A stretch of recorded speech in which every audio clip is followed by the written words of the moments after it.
এবার বিপিএল হবে না এমন স্পষ্ট বার্তা দিয়েছেন বিসিবি সভাপতি তামিম ইকবাল। কারণ বিপিএল এর জন্য হাতে নেই পর্যাপ্ত সময়, আর তাড়াহুড়ো করে নামমাত্র একটি বিপিএল আয়োজন করতে চান না তিনি।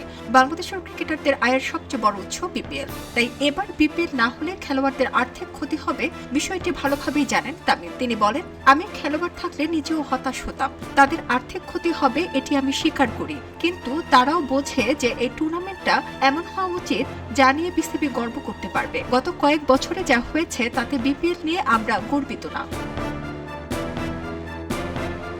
তবে তামিমের প্রশ্নটা আরো বড়, বিপিএল কি শুধু আয়োজন করলেই হলো, নাকি এমন ভাবে আয়োজন করতে হবে যেটি নিয়ে সত্যি গর্ব করা যায়? গত কয়েক বছরে সেই জায়গাটিতে বারবার ধাক্কা খেয়েছে বিপিএল। কখনো পারিশ্রমিক নিয়ে জটিলতা, কখনো ফ্রাঞ্চাইজির অর্থ পরিশোধে অনিয়ম, আবার কখনো সম্প্রচার নিয়ে বিতর্ক। একটি বড় ক্রিকেট লিগের যেসব বিষয় পেশাদারভাবে পরিচালিত হওয়ার কথা, সেখানে দেখা গেছে নানান অসঙ্গতি। তামিমের দাবি, গত 2 আসর আয়োজন করে বিসিবির প্রায় 40 কোটি টাকা ক্ষতি হয়েছে। তাই এবার তামিমের পরিকল্পনা আগে পুরো কাঠামো ঠিক করা, তারপর মাঠে নামানো হবে বিপিএল কে।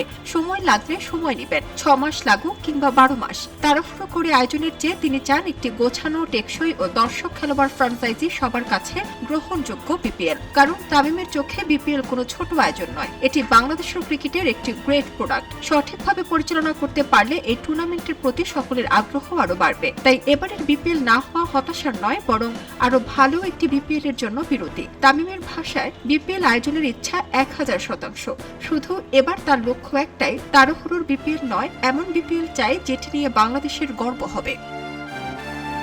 সারা জেরিন, খবরের কাগজ, স্পোর্টস। খবরের কাগজ, নিখাত, নির্ভীক, নিরপেক্ষ।